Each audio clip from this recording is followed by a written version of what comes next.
Puro vitamins na lang yun. Wala pang isang oras yun, tapos na tayo sa mga vitamins kasi gas-gas na sa inyo yun. No? So, nahin ko lang yung medyo maanong products. So, Liver Guard. So, si Liver Guard, under siya sa herbal supplement. Brand name niya, Liver Guard. Meron siyang Silymarin na 450 mg, lecithin na 50 mg. Itong dalawa lang na to ang didiscuss natin dyan. Yan ang importante. Talking point, or yung tagline natin kay Liver Guard, high dose of Silymarin. Means, pag nag-iisip kayo kung anong advantage ng products natin sa ibang competitors, balik lang kayo sa talking point. High dose of Silymarin means, sa lahat ng Silymarin supplement, tayo may pinakamataas. 450 yung sa atin. Iba, 380, 350, 300. Tayo may pinakamataas na Silymarin. Okay? Kaya yun yung talking point. And then, next slide ako. Ito yung mga stages of liver damage. Okay? Fatty liver, ito na yung pag nasobra ka sa mga bawal na pagkain. Yan na yung nagkakaroon ng taba sa liver mo, nakakapalibot siya. So, yun yung sumasakit yung tagiliran mo. So, yan yung first stage. Second stage, liver fibrosis. Yan na yung hiwa-hiwa, sugat-sugat. May damage ka na talaga, may liver damage ka. So, yan dalawang yan, kaya pang tulungan ni Liver Guard. Sinasabi ko, kayang tulungan. Hindi ko kiniklaim na gagaling. Kasi hindi tayo gamot.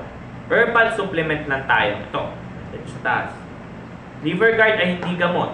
At hindi dapat gamitin gamot sa mauri ng sakit. So, nakakatulong. Nakakatulong ma-cleanse, malinis yung liver natin. Yung dalawang yan, kaya pang tulungan ni Liver Guard.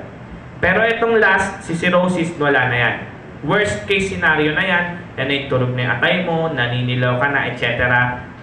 Kailangan na dyan gamot. Pero pag nandito pa lang sa early stages, kaya ni Liver Guard tulungan. Then, para aware kayo, ano ba yung mga nakaka-damage sa liver natin? Una, acetaminophen. Mga pain reliever na gamot. Okay? Pag sumakit yung ulo mo, minom ka ng Saridon. Sumakit yung ngipin mo, minom ka mefenamic. Yan, malakas makadamage ng liver natin yung mga pain reliever na gamot. Trans fats, yung mga instant, mga man-made na pagkain. Mga instant food, noodles, etc. Mabilisan lang, malakas makadamage sa liver natin yan. Then, too much vitamin ADEK. Okay? A-D-E-N-K. Hindi addict ha, ADEK. Yung ADEK kasi ay tinotokhang. De, joke lang. ADEK is fat-soluble sila. It means matagal matunaw, matagal ma-dissolve.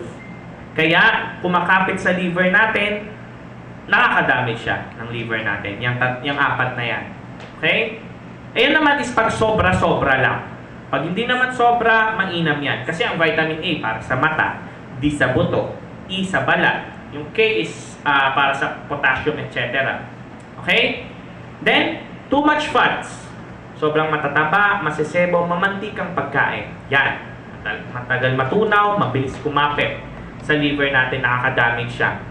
Soft drinks, kasi non-alcoholic siya, carbonated. So, nakakadamage ng liver natin. Then, sugar.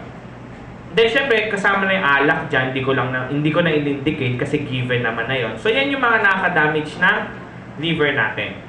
Okay? So, dyan na papasok yung dalawang content ni Liver Guard. Si Silymarin. Okay? Silymarin, meron siyang 450 mg na Silymarin. Yung Silymarin na kukuhin sa halaman na to. Yung milk thistle plant. Okay? Yung halaman na yan, kinukuha, pinipitas, lalagay sa tubig, pakukuluan, iinumin. Pero hindi nyo kailangan yun kasi naka-capsule na tayo, iinumin nyo na lang. So, ano bang ginagawa ng Silymarin? Dalawa lang. Tinutulungan maging healthy ulit yung liver mo. Okay? And then, pangalawa, kine-cleanse niya yung liver mo. For example, nasobrahan ka sa mga bawal na pagkain o nasobrahan ka sa mga bagay na nakaka-damage ng liver mo. Gagawin ng Silymarin, i-detox yung liver mo, lilinisin. For example, nasobrahan ka sa fries, tsaka sa burger, sa chicken, etc. Tingin mo, unhealthy naging diet mo, mag-take ka ng Liver Guard para ma-cleanse. Tulungan linisin yung liver mo. Bukod doon, sa nililinis niya yung liver mo, tinutulungan niyang ma-repair din. Kung damage na yung liver cells mo, for example, may liver fibrosis ka, sugat-sugat, hiwa-hiwa, yung liver mo, Or may ano na talaga, kumbaga ba may nararamdaman ka na. Natutulungan ng silimarin na maging healthy ulit yung liver mo. Nililinis na niya at then at the same time, pinapa-healthy niya ulit yung liver mo. Yun lang yung ginagawa ng silimarin. Si lecithin naman, 50 mg nakikita sa soybeans, milk, egg yolk, chicken, etc. Yan naman is protector ng liver ninyo. Nag-a-act siya as lubricant. Okay? So, pampadulas ng liver. So, if ever, for example, ito yung liver ko, yung kamao ko. Okay? Ito yung lecithin. Iko-cover ng lecithin yung liver ko. If ever na may didikit na toxic, dudulas lang. Hindi siya kakapit, hindi madadamage yung liver mo. So, nag-a-act siya as protector. Parang cellphone, yung case ng cellphone. Yung liver yung cellphone, yung lecithin yung case. Hindi basta-basta masisira yung cellphone ko kasi may case. Parang ganun lang. Okay? Isang tagalinis at isang taga-protect. Ay, isang tagalinis, isang taga-pagpa-repair o maging healthy ulit, isang taga-protekta. Yun yung purpose ng dalawang yan. Okay? Anong benefits ng pag-take ng liver guard? Ayan. Nakakatulong ma-repair yung damaged liver cells mo. As I've said, si silimarin. Tinutulungan niya kung unhealthy na yung liver mo. Bugbog na. Sobra-sobra na yung mga kinain mong bawal. Tinutulungan niya maging healthy ulit. Okay? Nakakatulong labanan yung fatty liver and then iwas cirrhosis. Dinedetoxify yung liver mo. Means kine-cleanse. Kaya best time inumin si liver guard before meal. Okay? Before meal, if ever lilinisin niya yung liver mo, mas ma-absorb yung mga kinakain mo, yung sustansya. Kaya much better siya before. Okay? And then, nakakatulong makapagpababa ng bad cholesterol and triglycerides. Ito yung mga, if ever prone ka sa stroke, sakit sa puso, atake sa puso, so nakakatulong siyang makapagpababa. And it also fights cancer.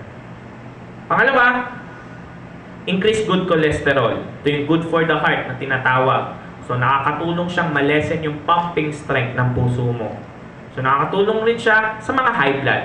Indirectly ha, hindi siya gamot sa high blood, pero nakakatulong siya para maiwasan yung pagiging high blood. Bakit? Yung puso natin, pag-pump ng pump or mabilis yung pag-pump, bibilis din yung pressure, kaya tumataas yung blood pressure mo. Pero kung kalmado lang yung puso mo, kasi nga may good cholesterol ka, hindi mai-stress yung puso mo, so less yung pagiging high blood. Then, nakakatulong siyang maiwasan yung paninikip ng mga toxic. Ito yung si lecithin. Imbis na dumikit sa liver mo yung toxic, dudulas lang. Hindi siya kakapit, hindi madadamage yung liver mo. Lastly, makakatulong siyang mas ma-absorb yung nutrients sa kinakain mo. Kasi nga, nilinis na yung liver mo. Okay? Pag malinis na yung liver mo, tsaka kumain, mas madaling ma-absorb. Wala na kasi yung mga toxic sa liver mo. Question. Clarifications. Gutom na kayo? May mag-deep sleep na ba dyan? Kapit lang. Malapit na yung lunch break. Okay? Nakakaputi pa si liver guard. Bakit? Reflex atay, sir.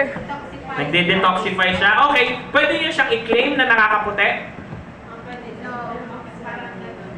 Pwede? If ever, wag nyo yung masyadong i-claim, no? It helps ang gamitin nyo. Okay? If ever naman kasi, hindi naman, studies says, pag healthy yung liver mo, nagre-reflect lang sa balat mo. Pero hindi 100%. Okay? If ever kasi, sabi, oh, nakakita ka ng dark yung skin, oy, may liver damage ka. Diba? Maging judger ka pa. Hindi. Kidding aside, may chance lang naman na mag-reflect, pero hindi 100%. 13 pataas, pwede na mag-liver guard. Okay? Pwede siya sa 50, heart failure. Yes. Bawal lang sa buntis. Bawal sa buntis, 13 pataas, pwede. Okay? May mga pag maaga natutong magbisyo, unhealthy diet, obese, pwede na at early age.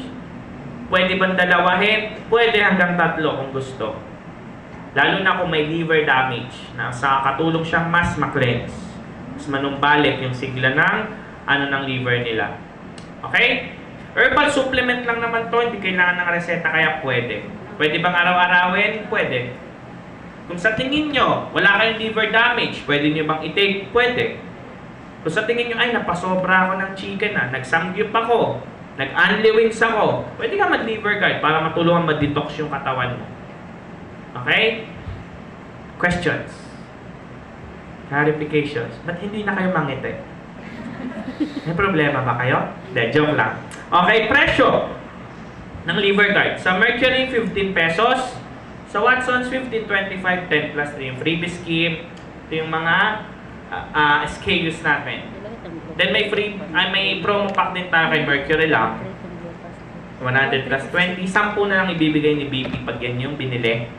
Kasi indicated na sa box yung additional 20. So take note yung sa mga promo pack ha. If ever yung sa mga promo pack, yung iba may freebies, yung iba wala na. Huwag kayong bigay ng bigay, baka magkaroon kayo ng discrepancy.